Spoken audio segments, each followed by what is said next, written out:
দর্শক আসসালামু আলাইকুম। ক্যামেরার সামনে দাঁড়িয়ে আছে আমাদের মিষ্টি আপু। আমরা শুনবো মিষ্টি আপুর জীবনের গল্প। আসসালামু আলাইকুম আপু। ওয়ালাইকুম আসসালাম। আসসালামু আলাইকুম। ওয়ালাইকুম আসসালাম। কেমন আছেন আপনি? এই তো আলহামদুলিল্লাহ, আল্লাহ পাক আপনাদের দোয়ায় রাখছে ভালো। তো আপু আপনি কি নামাজ পড়ে এসেছেন?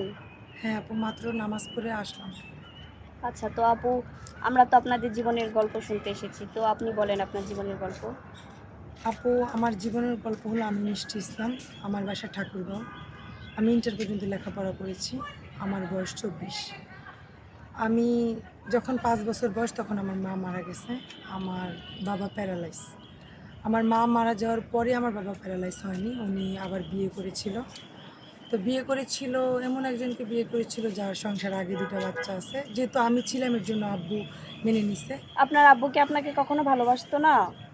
বলি, হ্যাঁ, আব্বু ভালো না বাসলে আমি এতটুকু বড় হতাম না আপু। মানে আপনার সৎ মা আপনার সাথে খারাপ ব্যবহার হ্যাঁ, করতো? হ্যাঁ। তারপর উনি আমার দায়িত্ব, উনি আমার খাবার-দাবার এটা সেটা 5 বছর বয়সে তো বুঝিনি আপু যে হ্যাঁ, বুঝতে কতটুকু বড় পেরেছি। আমি।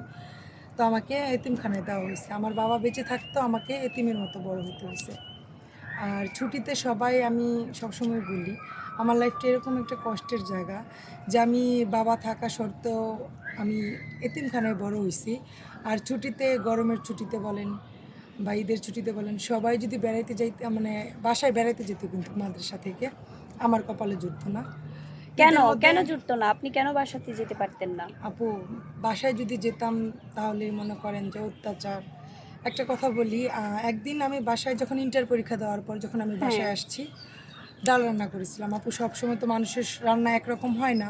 না। আমি ডাল রান্না করাতে একটু হলুদ বেশি হয়ে যাওয়ার সময়, মানে ওই গরম ডালটা আমার সৎমা আমার শরীরে ঢেলে দিয়েছিল।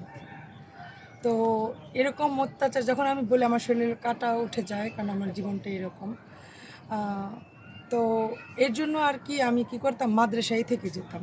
বাসায় যেখানে আমার কখনোই গুরুত্ব বাসায় নেই। আসতেন না? না, না, আমি ইন্টার পর্যন্ত মাঝে সাঝে আব্বু কি করতো, গিয়ে আমাকে দেখে আসতো। কখন দেখে আসতো, যখন বেতনটা দিতে হতো আর কি। ইন্টার পরীক্ষার পর আমি অনেক ভালো ছাত্রী ছিলাম, কিন্তু আপু আমি লেখাপড়া করতে পারিনি টাকার অভাবে। আর আমার বিয়ে শাদিও আমার মা দেয়নি, কেন যখন আব্বু প্যারালাইজ হয়ে গেছে তখন ভাবছে কি যে জায়গা সম্পত্তি যেহেতু সব ওনাকে মানে টিপসই নিয়ে বা যেভাবে হুম। হোক ব্ল্যাকমেল করে নিয়েছে আব্বুর কাছ থেকে, আমাকে কিছুই দেয়নি। তারপর মনে করেন যে আহ, উনি বিয়ে দিতে চায়নি আমাকে, যে বিয়ে দিলে তো মিষ্টির হাজব্যান্ড হলে মানে হ্যাঁ, বাড়বে। মানে আপনার সম্পত্তি উনি নিতে আপনারটা পারবে, আপনি পেয়ে যাবেন। পেয়ে যাবো। আর যদি আমি একা থাকি তাহলে তো আমার কোনো শক্তি নেই আপু। হুম। এরকমও দিন গেছে বোন, কি বলবো জানেন না, কষ্টের কথা বলতেও লজ্জা লাগে। ক্ষুধা লাগতো অনেক, খেতে পারতাম না, কি করব। তারপর কি করতাম, মা যদি দেখতাম একটু বাসার আড়ালে টাড়ালে গেছে, প্লেট বাটি ধোয়ার সময় প্লেটের বাটির মধ্যে কয়েকটা ভাত নিয়ে যেতাম, ওয়াশরুমে বসে খাইতাম। যদি মা এসে দেখে ফেলতো বলতাম কি প্লেট দুই। মানে আমার কপালে এতটুকুই এরকম। কষ্ট আপনার হ্যাঁ, জীবনে?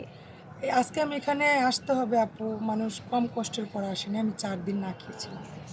আমি মানে আর পারতেছিলাম না। তো আমি আগে একটা অফিসে গেছিলাম, আমার সাথে প্রতারিত করা হয়েছে। তো এর জন্য এখানে আসছি। তো এখানে আসার পর তো আলহামদুলিল্লাহ দেখছি অনেক আপুরই বিয়ে হয়েছে, জামাইয়ের বাড়ি যাচ্ছে, বা সবাইকেই সুযোগ সুবিধা দেওয়া হচ্ছে। তো এর জন্য আপনাদের ক্যামেরার সামনে আসা আর কি। আচ্ছা, ঠিক আছে, কোনো ব্যাপার না। আমরা এই ভিডিওটা আপনার আপলোড করে নিয়েছি, এটা আমরা পাবলিক সার্ভিসে ছাড়বো। অনেক ভাইয়ারা আপনাকে দেখবে, দেখার পরে কেউ বিয়ে করেছে, কেউ প্রবাসে থাকে, কেউ বাচ্চা কাচ্চা আছে, তার দ্বিতীয় স্ত্রী আছে। যদি তারা আপনাকে বিয়ে করতে চায়, আপনি কি বিয়ে করতে রাজি আছেন? আপু, একটা কথা বলে, আমি অবিবাহিত বলে যে বিবাহিত ছেলের কাছে বিয়ে হবে, বসতে পারবো না তার কোনো গ্যারান্টি না। আল্লাহ কার নসিবে কী লেখছে সেটা কেউ জানে না। আপনি দেখছেন যে আমি মাত্র নামাজ পড়ে আসছি, হুম। আমার মুখে এখনও অজুর পানিটা আছে। আল্লাহ আমার কপালে যেমন লিখবে, যেমন থাকবে, আমি তার কাছে বিয়ে বসবো। কিন্তু আরেকটা কথা কি, যদি কোনো সৎ ছেলে মেয়ে থাকে আমি আরও বেশি খুশি। আমার মাকে আমি দেখাই দিতে চাই যে শুধু মানে আমি মার এটা বলতে চাই, মা গো, সৎ মাও মা হওয়া যায়। আমার সাথে যদি আজকে এটা না করতে, তাহলে আজকে আমি আপনাদের ক্যামেরার সামনে আসতে হতো না। আমাকে যদি দেখে শুনে একটা বিয়ে দিয়ে দিত, আমি আমার সংসারে, আমি আমার মা হারাইছি, আমি একটা মা পেতাম, শাশুড়ি পেতাম, আমি সুন্দর একটা সংসার করতাম। আমার তো এই প্রতিবেদন অফিসে অফিসে আসতে হতো না যে একটা বিয়ের জন্য। কখনো কি কোনো মেয়ে নিজের বিয়ের কথা নিজে মুখে বলে? না। তো আজকে আমি কষ্টে পড়ে কিন্তু বলতে আসছি যে পৃথিবীতে বাবা মার পরে যদি কোনো সুখ থাকে তাহলে স্বামীর সুখ। বাবা মার সুখ তো পাইনি, দেখে স্বামীর সুখ পাই কিনা। আচ্ছা, ঠিক আছে, আপনার জন্য আমরা সম্পূর্ণ চেষ্টা করব। তো ইনশাল্লাহ। প্রিয় দর্শক আসসালামু আলাইকুম, দেখতেই তো পাচ্ছেন আপনারা, এই আপুর ভিডিওটা আমরা যখন আপলোড করব তখন আপনারা যদি কেউ আপুকে পছন্দ করে থাকেন ফোন তাহলে নাম্বার অবশ্যই কত? আমাদেরকে জানাবেন। আমাদের স্ক্রিনে দেওয়া ফোন নাম্বারটিতে আপনি ফোন করবেন।